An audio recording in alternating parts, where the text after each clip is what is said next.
दोस्तों, महाराष्ट्र से बड़ी खबर आ रही है और बड़ी खबर आ रही है कि बीजेपी के बड़े नेता हर्षवर्धन पाटिल जो हैं, उन्होंने बीजेपी का साथ छोड़ के शरद पवार की पार्टी जो है वो ज्वाइन कर ली है।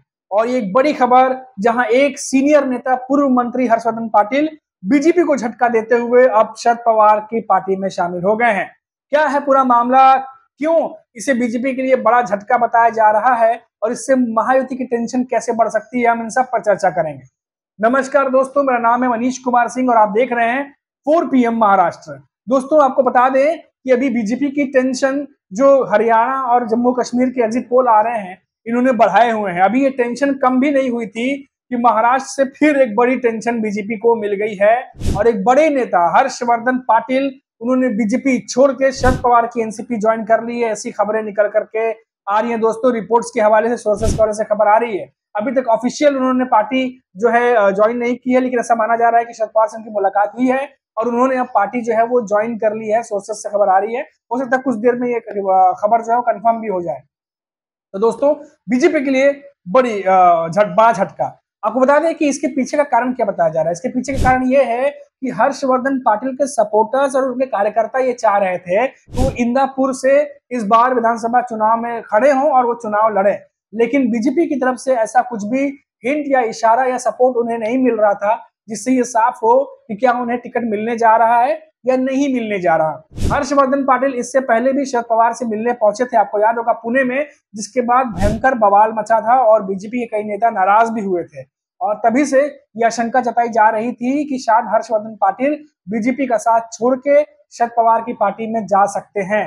हालांकि इस बात को करीब 20 से 25 दिन हो गए, लेकिन अब खबर आ रही है कि हर्षवर्धन पाटिल ने शरद पवार की एनसीपी को ज्वाइन कर लिया है और इंदापुर जो सीट है वहां से ये विधानसभा चुनाव लड़ेंगे। और आपको बता दें कि यहाँ से दत्तात्रेय जो है बरने, वो अजीत पवार के एनसीपी के नेता हैं, जिनके सामने हर्षवर्धन पाटिल खड़े होने वाले हैं, ऐसी खबर आ रही है। यानी कि अजीत पवार की एनसीपी और शरद पवार की एनसीपी इंदापुर में आमने सामने टकराने जा रही है, जिसमें शरद पवार की तरफ से हर्षवर्धन पाटिल हो सकते हैं, जो बीजेपी छोड़ करके शरद पवार के पार्टी में चले गए हैं, और वो टक्कर देंगे अजीत पवार के दत्तात्रेय जो हैं बरने, उनको इंदापुर से। तो ये बहुत बड़ी खबर आ रही है दोस्तों महाराष्ट्र की आज। और चुनावी खबर ये बहुत ज्यादा इंपॉर्टेंट इसलिए हो जाती है क्योंकि आप देखिए, बीजेपी लगातार महाराष्ट्र में लोकसभा चुनाव के बाद से ही रोड मैप तैयार कर रही है कि कैसे अपना कमबैक किया जाए। जो नुकसान हुआ है सीटों को लेकर के, कहीं यही माहौल रहा तो विधानसभा चुनाव में बहुत भारी नुकसान हो सकता है।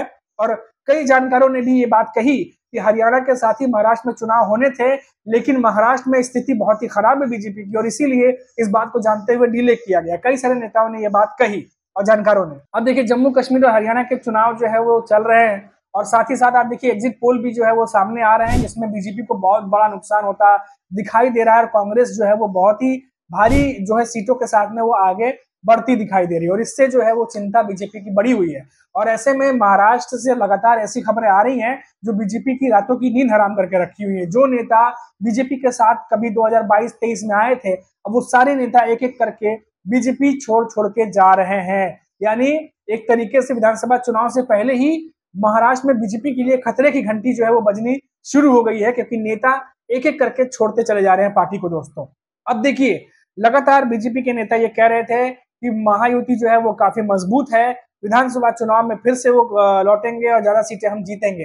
हालांकि ये तो बातें हुई जुबानी, लेकिन हकीकत में अगर कुछ ऐसा था तो फिर बीजेपी के नेता पार्टी छोड़ छोड़ के क्यों जा रहे हैं? अजीत पवार की पार्टी के नेता छोड़ छोड़ के क्यों जा रहे हैं, कभी शरद पवार की पार्टी में, कभी किसी और की पार्टी में? तो ये आने वाले समय में अच्छा इशारा नहीं कर रहा, क्योंकि सारे बड़े नेता पार्टी छोड़ छोड़ करके भाग रहे हैं। अब देखिए, अभी हाल ही की मैं बात बता दूं आपको कि अजीत पवार के पार्टी के एक बहुत बड़े नेता निम्बालकर साहब, उन्होंने भी एक बयान दिया है। जो रिपोर्ट्स आ रही है उनके हिसाब से मैं आपको बता रहा हूं, उन्होंने भी कहा है कि मैंने मजबूरी में शरद पवार की पार्टी छोड़ी थी और इसका मुझे अफसोस है, लेकिन मैं अपने कार्यकर्ताओं की हिफाजत के लिए मैंने ऐसा किया। तो कहीं ना कहीं एक तरीके से ये जो बयान आ रहे हैं, इससे ये साफ जाहिर हो रहा है कि आने वाले समय में कोई बड़ा खेला महाराष्ट्र में हो सकता है, और शरद पवार एक ऐसी स्थिति में है जो कि बहुत ही ज्यादा तगड़ा झटका महायुति को पहुंचा सकते हैं चुनाव से पहले ही, और लगातार वो एक एक करके ऐसा करते भी जा रहे हैं। ये पहली बार नहीं है कि बीजेपी के कोई बड़े नेता शरद पवार की पार्टी में चले गए हों। इससे पहले सूर्यकांता पाटिल चले गए, उससे पहले आपने देखा कि कई सारे नेता लाइन से एक एक करके कम से कम 5-6 नेता चले गए। सबकी रिपोर्ट्स हमने आपको बना के वीडियोस जो हमने इन्फॉर्मेशन दी थी उसमें हमने शेयर की थी। उसके बाद अजीत पवार के एनसीपी की बात करें तो यहाँ से भी कई सारे नेता, पार्षद, कॉर्पोरेटर, नगर सेवक वो जो है वो शरद पवार की पार्टी में चले गए हैं। तो लगातार शरद पवार की जो स्ट्रेंथ है, जो ताकत है, वो और ज्यादा बढ़ती जा रही है। बेहतर तरीके से वो रणनीति बना रहे हैं कि कौन सी सीट पर किसको खड़ा किया जाए, कहां से किसको लड़ाया जाए, और एक एक करके महायुति के जो नेता हैं उनकी घेरेबंदी शरद पवार लगातार करते जा रहे हैं। और सभी को पता है कि शरद पवार महाराष्ट्र में एक मंझे हुए राजनीतिज्ञ हैं और उनके जैसा एक्सपीरियंस किसी के पास नहीं है महाराष्ट्र में। और वो महाराष्ट्र में कई दशकों से राजनीति करते आए हैं और उनका जो दाव है, जो उनके पेच है, दाव पेच, उसको काट पाना बहुत ही ज्यादा विरोधियों के लिए मुश्किल होता है और ये बात सभी समझ रहे हैं।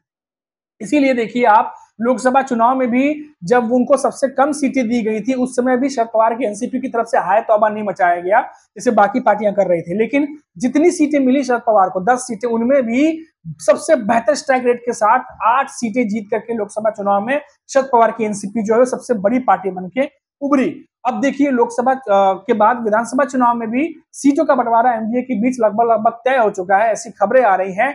और इसमें भी बताया जा रहा है कि 100 सीटों पर कांग्रेस, 100 सीटों पर जो है यूबीटी पक्ष और 80 से 85 सीटों के आसपास जो है वो शरद पवार की एनसीपी लड़ेगी। लेकिन आप देखिएगा दोस्तों, शरद पवार ये 80 से 85 जो सीट्स हैं इसमें भी बहुत बड़ा खेल वो करके दिखाएंगे, क्योंकि शरद पवार के पास एक इस तरीके के जो तीर कमान है उनके पास ऐसे। अब देखिए कि जहां पर शरद पवार के वोटर्स हैं, जो महाराष्ट्र में शरद पवार के पास उनके जो विधानसभा की सीटें हैं वो शरद पवार के हाथ से निकालना नामुमकिन है एक तरीके से। लेकिन जहां उनकी सीटें नहीं हैं लेकिन उनके प्रत्याशी खड़े हैं, खतरा वहां भी विरोधियों को ही है, क्योंकि शरद पवार इस तरह के मंझे हुए नेता हैं कि वो जहां उनके जो उनके कैंडिडेट हैं उन्हें नहीं जीतना होता, वहां भी वो किस तरीके का कुछ गणित या मैथमेटिक्स बिठाते हैं कि वहां भी मुकाबला बहुत ही करीबी हो जाता है। ये हमने अभी लोकसभा चुनाव में भी देखा था कि 2 ही सीटें वो हारे थे, वहां भी चुनाव जो उनको चुनाव चिन्ह दिया गया था उसी तरह से मिलता जुलता चुनाव उनके कई निर्दलीयों को दिया गया था और उसमें कंफ्यूजन की स्थिति हुई थी, जिसकी वजह से वोटों को लेकर के वोटर्स में कंफ्यूजन की परिस्थिति जो है वो पैदा हुई थी। और इसी वजह से शरद पवार के एनसीपी को माना गया, जब एनालिसिस किया गया कि इससे भी कई जगह वोटों का नुकसान उन्हें हुआ है। अगर ये नहीं होता तो शरद पवार हो सकता था कि 10 में से जो 8 सीटें जीते हैं वो और एक आध सीट ज्यादा जीत सकते थे। तो ये एक बहुत बड़ा जो है कह सकते हैं फैक्टर है महाराष्ट्र में। और इस बार जिस तरीके से बीजेपी के नेता शरद पवार से मिल रहे हैं, अजीत पवार के एनसीपी के नेता शरद पवार से मिल रहे हैं, आने वाले समय में कोई बड़ी बात नहीं है अगर 8-10 दिनों में कोई बड़ा खेला जो है वो अगर शरद पवार की तरफ से और हो जाए तो ये ही बहुत ही क्रिटिकल सिचुएशन है, बहुत ही नाजुक सी स्थिति बनी हुई है महायुति के लिए। और एमवीए जो है उतनी मजबूती से इस बार खड़ा है क्योंकि लोकसभा चुनाव के बाद से उनके हौसले बुलंद है। तो अब देखना होगा, हर्षवर्धन पाटिल की खबर आई है और ऐसे में और कई नेता हैं, जैसा कि एमवीए गठबंधन दावा कर रहा है कि वो आने वाले समय में घर वापसी कर सकते हैं। तो वो कौन कौन से नेता होंगे ये तो आने वाला वक्त ही बताएगा। अभी के लिए फिलहाल इतना ही दोस्तों, फिर लौटेंगे तो बात करेंगे महाराष्ट्र की किसी बड़ी खबर पर। तब तक आप देखते रहिए 4 PM महाराष्ट्र और मुझे इजाजत दीजिए। नमस्कार।